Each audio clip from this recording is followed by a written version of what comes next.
भगवद गीता में, तो वहाँ समझ में आया कि कृष्ण भगवान सारथी बने और अर्जुन बैठे हैं भीतर। और हम लोगों ने बड़ा विचित्र काम कर रखा है, हम बैठे हैं सारथी बनकर और कृष्ण को बैठा रखा भीतर।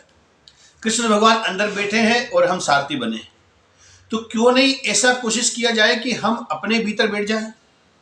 और कृष्ण तो वैसे भी सारथी है ही। जिस समय हम सो जाते हैं तब भी वह सारथी बन के श्वास लेता है। जिस समय हम कुछ न कर रहे होते उस समय भी वह हमेशा बहता रहता है समय के रूप में। इसीलिए क्यों नहीं सारी इंद्रियों को अपने अंदर अपने बंधन में कर करके या उसको किसी प्रकार से विशेष विधि के द्वारा रोक करके आप अपने भीतर चले जाएं। मैं नहीं कहता कि किसी इंद्रियों को रोकना है, पर किसी विशेष योगा के द्वारा या किसी साधना के द्वारा उनके ऊपर विजय पाया जाए। जैसे ही आप उन पर विजय पाएंगे, अभी जैसे आज एकादशी भी है और दीदी से बात कर रहा था मैं उपवास के विषय में। उप यानी पास, वास यानी रहना। उपवास का मतलब यह है परमात्मा के पास रहना। जिस समय आप परमात्मा के पास जाते हैं उस समय इंद्रिया अपने आप अपनी क्रिया से मुक्त हो जाती है या एक तरह से आपका कल्याण करने लगती है।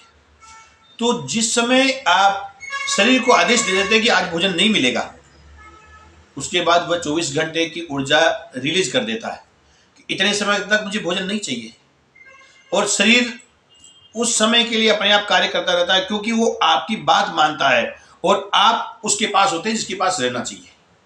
इंद्रियां आपकी बात मानने लगी, शरीर आपकी बात मानने लगा, और जिस समय शरीर इंद्रियां आपकी बात मानने लगी तब आप खुद कृष्ण के रथ में अर्जुन बनकर विराजमान हो जाएंगे। अर्जुन जब भी बनेंगे जब इंद्रियां आपकी बात मानेगी, मन आपकी बात मानेगा, शरीर आपकी बात मानेगा, और जब ये तीनों आपकी बात मानने लग जाएंगे आप श्री कृष्ण हो जाएंगे। और वह तो सारथी बना ही है, कृष्ण तो वैसे भी बना है। भाई आप जब सो जाते हैं उस समय स्वप्न कौन देखता है? अगर आप देखते हैं तो फिर सोया कौन? और सोया है, अगर आप सोए हैं तो स्वप्न किसने देखा? और जिसने देखा उसने आपको बताया भी कि रात भर आप ये स्वप्न देख रहे थे।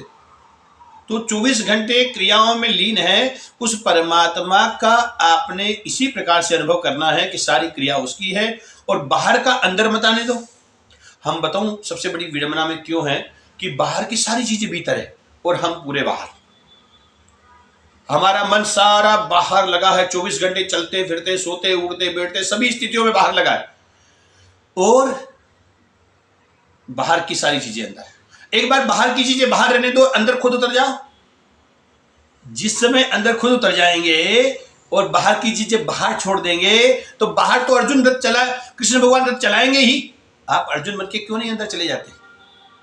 तो इसीलिए न तो हमको जीवन मिला है और न कृष्ण मिला। अगर जीवन चाहना है तो बाहर की चीजों को बाहर छोड़ो, भीतर खुद उतरो। खुद उतर करके जिस समय साधना में, ध्यान में या किसी प्रकार की विशेष क्रिया में लग जाएंगे उस समय भीतर का कृष्ण आपके